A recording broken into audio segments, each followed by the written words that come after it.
सभी बड़ों को नमस्कार। आज एक नई कहानी सुनाने जा रहा हूँ, एक विधवा और खाटू श्याम जी का सहारा। जो साथी मेरे चैनल पर पहली बार आए हैं, कृपा करके मेरे वीडियो को लाइक और शेयर करें। आप सभी से विनती है कि आप ये कहानी अपने बच्चों को जरूर सुनवाएं ताकि वे अपने जीवन में विकास करें। तो आइए कहानी शुरू करते हैं। बाबा खाटू श्याम जी, जिनके बारे में यह कहा जाता है कि वे हारे के सहारे हैं। उनके दरबार में आने वाले हर भक्त की कोई न कोई कहानी जरूर होती है।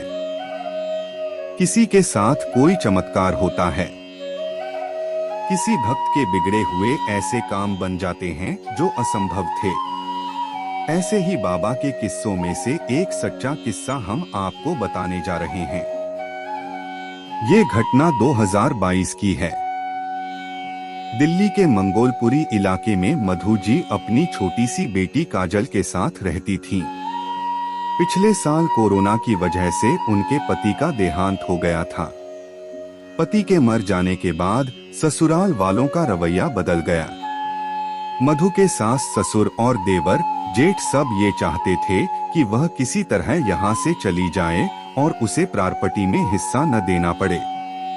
मधु को ये सब बातें समझ में आ रही थीं। वह बुरा भला सुनकर भी किसी तरह वहाँ अपनी बच्ची की खातिर रह रही थी। लेकिन एक दिन उसके ससुर ने साफ साफ कह दिया, बहू तुम अपने पीहर चली जाओ, तुम्हारा खर्च कौन उठाएगा। वैसे भी इस लड़की की पढ़ाई और इसकी शादी की जिम्मेदारी उठाना हमारे बस की बात नहीं है। उनकी बात का समर्थन करते हुए सबने मिलकर मधु को घर से बाहर निकाल दिया। मधु के पीहर में उसके भैया भाभी खुद एक छोटे से किराए के मकान में रहते थे, इसलिए वह वहां भी नहीं जा सकती थी। लेकिन वह मजबूरी में अपने भाई के घर पहुंच जाती है। वह अपने भैया से कहती है, भैया आप मुझे कुछ दिन यहाँ रहने दो, फिर मैं कोई काम ढूंढ लूंगी और रहने का इंतजाम कर लूंगी। भाई मान जाता है। मधु काजल के साथ वहाँ रहने लगती है। अगले दिन से ही वह काम की तलाश में भटकने लगती है, लेकिन उसे कहीं भी काम नहीं मिलता। शाम को जब वह घर आती है तो देखती है काजल की तबीयत बहुत खराब है। वह काजल को लेकर डॉक्टर के पास जाती है। डॉक्टर काजल का चेकअप करता है और कहता है इसमें खून की कमी है, इसके खाने पीने का अच्छे से ध्यान रखो, फल खिलाओ और साथ में ये दवाइयाँ लिख रहा हूँ समय समय पर देना। मधु के पास कुछ पैसे थे। वह काजल को घर छोड़कर केमिस्ट की दुकान पर जाती है। केमिस्ट पर्चे को देखकर कहता है, ये सारी दवाइयाँ मिलाकर 500 रुपए की हैं। मधु के पास केवल 200 रुपए थे। वह केमिस्ट से दवाई उधार देने के लिए कहती है, लेकिन वह मना कर देता है। पर्चा वापस लेकर मधु घर की ओर चल देती है। रास्ते में एक बंद दुकान की सीढ़ियों पर बैठकर वह अपने भाग्य पर रोने लगती है। तभी उसे कहीं से भजनों की आवाज आती है। मधु उस आवाज की ओर चल देती है। बराबर वाली गली में खाटू श्याम जी का कीर्तन हो रहा था।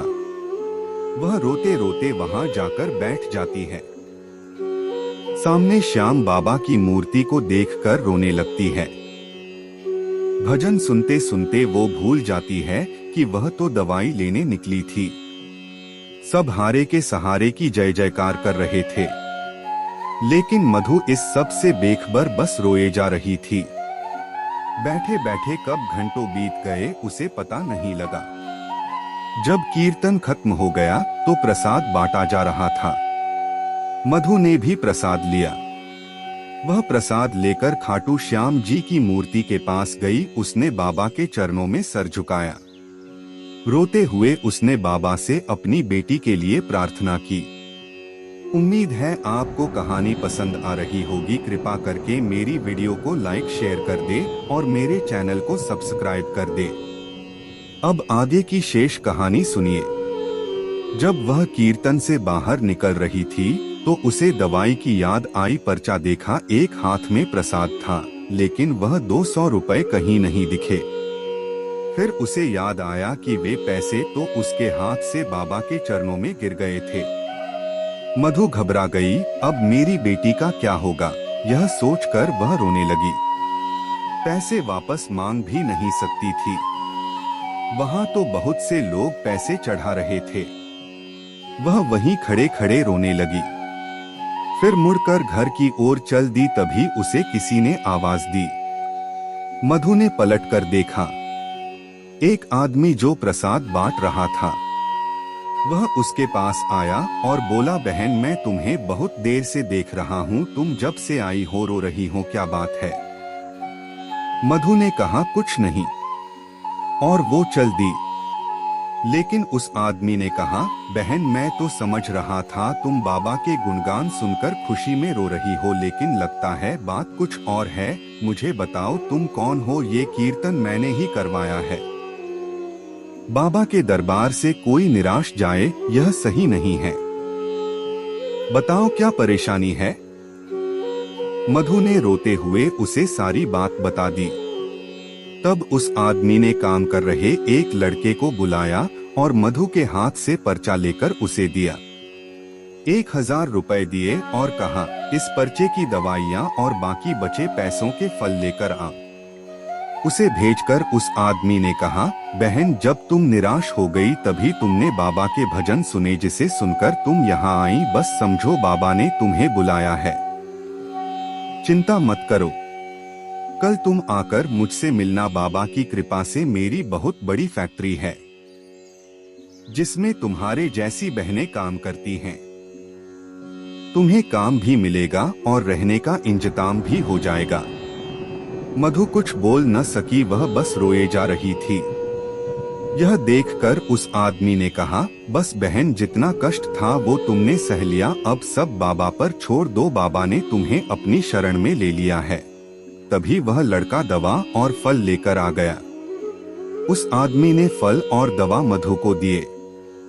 मधु उन्हें धन्यवाद देकर घर आ गई।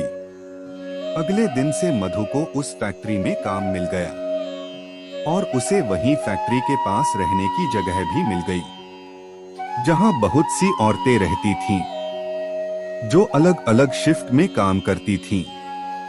उनसे जान पहचान हो जाने पर वे काजल का ध्यान भी रखने लगी। कुछ ही दिनों में वह अच्छे से काम सीख गई। मधु अब हर दिन खाटू श्याम जी का दीपक जलाती, उनकी पूजा करके घर से निकलती। 6 महीने बाद उसे पता लगा कि उसकी फैक्ट्री की ओर से बस में सबको खाटू श्याम जी ले जाया जा रहा है। वह बहुत खुश हुई। काजल को साथ लेकर वह खाटू श्याम जी के मंदिर पहुंच गई। लाइन में लगे लगे उसे बहुत देर हो गई। जब वह बाबा के सामने पहुंची तो उसकी आंखों से आंसू बह रहे थे। बाबा ने बिना मांगे उसकी सारी परेशानी हल कर दी थी। बाबा के दर्शन करके वह बाहर आई। उसका मन बहुत शांत था। अब उसने मन बनाया कि वह हर महीने खाटू श्याम जी जाया करेगी। फैक्ट्री में मेहनत करते करते उसकी तरक्की होती रही और वह सुपरवाइजर बन गई। कुछ दिन बाद श्याम बाबा की कृपा से उसने काजल का दाखिला बहुत अच्छे स्कूल में करा दिया। बाबा किसी न किसी रूप में मदद करने अवश्य आते हैं। श्याम बाबा कभी भी अपने भक्तों को निराश नहीं होने देते हैं। पूरी कहानी ध्यान से सुनने के लिए धन्यवाद। अंत में यही कहूँगा, ईश्वर आप सभी को सुखी रखे और अपना ख्याल रखे। उम्मीद है कि आपको यह कहानी पसंद आई होगी। आपका कोई भी सुझाव है तो मुझे कमेंट में कह सकते हैं। कृपा करके आप मेरे चैनल को सब्सक्राइब करें और मेरी वीडियो को लाइक करें, ताकि मुझे धार्मिक वीडियो बनाने का हौसला मिलता रहे और आप सबका प्यार भी मिलता रहे। कृपा मेरे चैनल को सब्सक्राइब करें। अब मैं मिलता हूँ आपको अगली वीडियो में। जय श्री श्याम।